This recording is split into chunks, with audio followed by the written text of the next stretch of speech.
Hello दोस्तों, आज 7 अगस्त NTPC under graduate वाले जो एग्ज़ाम चल रहे हैं शिफ्ट 1 का एनालिसिस देख लेते हैं। शिफ्ट 1 का एनालिसिस देख लेते हैं दोस्तों।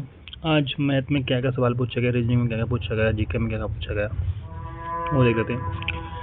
तो दोस्तों मैथ में जो अलजेब्रा के सवाल आए थे कुछ जो इस प्रकार थे, जो x+1/x इक्वल टू कुछ नंबर दिया होता तो आपको x² + 1/x² निकालना था। उसमें ऐसे एक सवाल और था, ये सब दिया होता है x+1/x कोई संख्या दी हुई थी और यहाँ पे क्यूब निकालनी थी, x³ + 1/x³ इक्वल टू क्या आएगा। और यही सवाल थे दोस्तों। आप Q4 पावर 4 पावर 5 भी देख सकते हैं। सिंप्लीफिकेशन और नंबर सिस्टम के सवाल भी आए हुए थे। जैसे ये था कि 341 से 353 के बीच कितनी अभाज्य संख्याएं होंगी, तो ये बताना था। और बार वाले सवाल आए थे, बार वाले सवाल आए थे बार वाले कि कोई संख्या दे दी जाए और आपको उसका बार वाले जो नंबर होते हैं नंबर सिस्टम में सिंप्लीफिकेशन वो सवाल आए थे। और मल्टीप्लिकेशन के सवाल भी आए थे दोस्तों। जैसे ये मल्टीप्लिकेशन दे दी इस टाइप की, और आगे भी थी इसमें दोस्तों। इसे और आगे ऐड कर दिया हम 999, तो ऐसे ये सॉल्व करनी थी, क्या आंसर आएगा बताना था। अलजेब्रा के भी सवाल आए थे, जैसे आप देख सकते हैं यहाँ पे अलजेब्रा का सवाल इसी टाइप के थे। a+b का होल स्क्वायर था, a-b का होल स्क्वायर के ऊपर, या a² - b², इस टाइप का भी एक सवाल आया था। डिविजिबिलिटी रूल के ऊपर भी सवाल आए थे दोस्तों। सवाल कुछ इस प्रकार तो मैं बता देता हूँ आपको। सवाल कुछ इस प्रकार था, जैसे 4 5 9 8 और यहाँ पे आपको x गुणा 8/16 अब इसको सॉल्व करना था और आपको यहाँ पे x का मान बताना था कि x का मान क्या आएगा चार ऑप्शन में से। तो ये सवाल था। और यूनिट डिजिट के ऊपर यूनिट डिजिट निकालनी थी सर दोस्तों। यूनिट डिजिट के ऊपर भी सवाल आए थे। यूनिट डिजिट क्या होगी, कोई संख्या थी, किसी की पावर थी, उसकी यूनिट डिजिट निकालनी थी। डिविजिबिलिटी रूल के ऊपर ही सवाल थे दोस्तों। 3 और 4 और 7 और 3 की डिविजिबिलिटी के ऊपर भी एक क्वेश्चन पूछा था।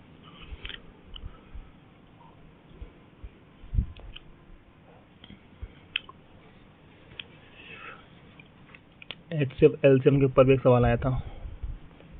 प्रॉफिट एंड लॉस के 2-3 सवाल आए थे कम से कम। एक सवाल तो यही था कि जैसे ऐसा सवाल था कि जैसे डिफरेंस दे दिया, वो डिस्काउंट दे दिया, प्रॉफिट दे दिया, सीपी दे दिया, एमपी निकालना हो तो आप ऐसे निकाल सकते हैं। परसेंटेज के ऊपर सवाल आया था कि इस पर ऐसे था कुछ कि 40% of A equal to B का कुछ परसेंट ऐसे निकालना था, रेशियो बनाना था कुछ। पास फेल वाले क्वेश्चन आए थे परसेंटेज में, जो आते हैं पास फेल वाले स्टूडेंट वाले, वो भी एक क्वेश्चन था। उसका भी एक क्वेश्चन था। CIF वाला भी क्वेश्चन था दोस्तों। टाइम दिया होता, टाइम निकालना था, जैसे 26 मार्च से अप्रैल तक कितना इतने का वो ऐसा ही निकालना था।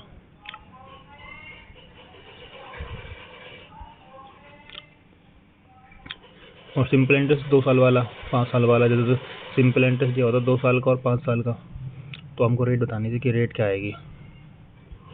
एक सवाल डिफरेंस के ऊपर भी था।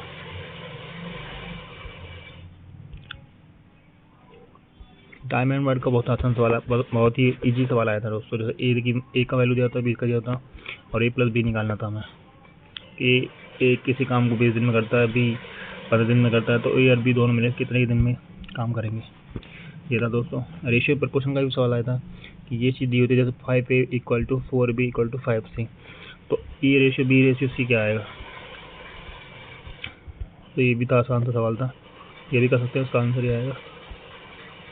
मीन प्रपोर्शन का भी सवाल आया था निकालने के लिए। ट्रिग्नोमेट्री रेशियो से क्वेश्चन था एक। ट्रिग्नोमेट्री रेशियो दिया होता और ऐसे कुछ पूछा था, cos and tan पूछा हुआ था, पता नहीं क्या पूछा था।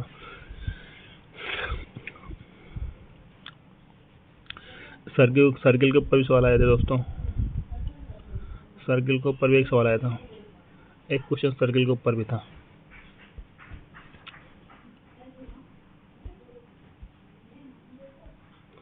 मेंसुरेशन के ऊपर, मेंसुरेशन में कौन और सिलेंडर के ऊपर सवाल आए थे दोस्तों।